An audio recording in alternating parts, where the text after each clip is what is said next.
hari ubwo wasanze Yesu umwukire, se uhagijwe amaraso ye, ubu wizerwa s'imbabazi ze, se uhagijwe amaraso ye. Mana ni nziza, muri iki gitondo reka dusomere hamwe ijambo ry'Imana dusanga mu Itangiriro ibice 12 umurongo wa 3. Kandi nzaha umugisha abakwifuriza umugisha, kandi uzakuvuma nzamuvuma, kandi muri wowe nimo imiryango yose yo mu isi izaherwa umugisha. Uyu munsi Uwiteka aguha umugisha, uyu munsi Uwiteka akoze mu maraso ye. Tugiye kurimbira hamwe indirimbo ya 55, mbese wogejwe n'amaraso ya Yesu. Ukuri Uwiteka aguhindura ubwoko bukomeye, kandi uyu munsi akogesha amaraso ye, wizere igitambo cye mu izina rya Yesu.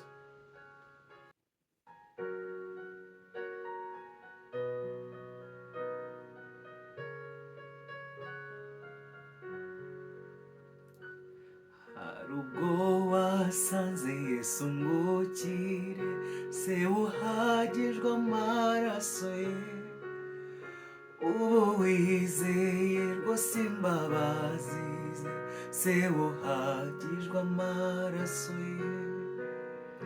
Wogejwe na Yesu, watunganijwe n'amaraso, hari ubwo yakuhagije amaraso, mbese imyambaro yawirira. Mbese ugendana na Yesu iteka, se uhagijwe amaraso ye, mbese ujya ubana n'uwari wabambwe, se uhagijwe amaraso ye. Wogejwe na Yesu, watunganijwe n'amaraso, hari ubwo yakuhagije amaraso, mbese imyambaro yawirira. Umukwe nazuza bumwiteguye, se uhagijwe amaraso ye, mbese uzakumirwa kujya mu ijuru no gukizwa n'amaraso ye. Wogejwe na Yesu, watunganijwe n'amaraso, hari ubwo yakuhagije amaraso, mbese imyambaro yawirira. Unga ibyaha ukora ibitunganye, wejejwe amaraso ya Yesu, hari isoko itemba ikiza imitima, wejejwe amaraso ya Yesu. Wogejwe na Yesu, watunganijwe n'amaraso, hari ubwo yakuhagije amaraso, mbese imyambaro yawirira.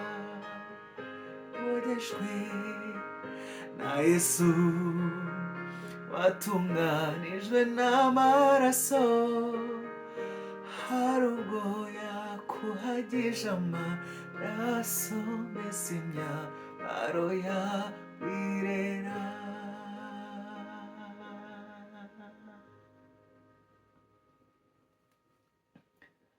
Ndagushimye Mana yacu, Mana y'urukundo, Mana y'icyubahiro, wowe watwogesheje amaraso yawe y'igiciro cyinshi, ukaduhindura abera n'abaziranenge kubw'urukundo rwawe, ukaduhindura abanyembaraga, ukaduhindura ab'igikundiro kubw'izina ryawe, ukaduhindura ubwoko wirongeye, abo wacunguje amaraso uherwa icyubahiro.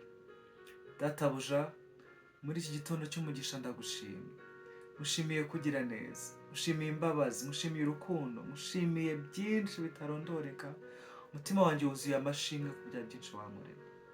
Nyaboneka mwiza, n'uno munsi reka aba ari wowe uragira, n'uno munsi reka aba ari wowe kuduha umwete mu byo dukora mu mirimo yacu, utwiringize kuzakubona, utwiringize ibyo kunguka iby'imirimo myiza ibera hano muri iyi si, ariko ikiruta byose uzatume tubana nawe mu bwami bw'ijoro.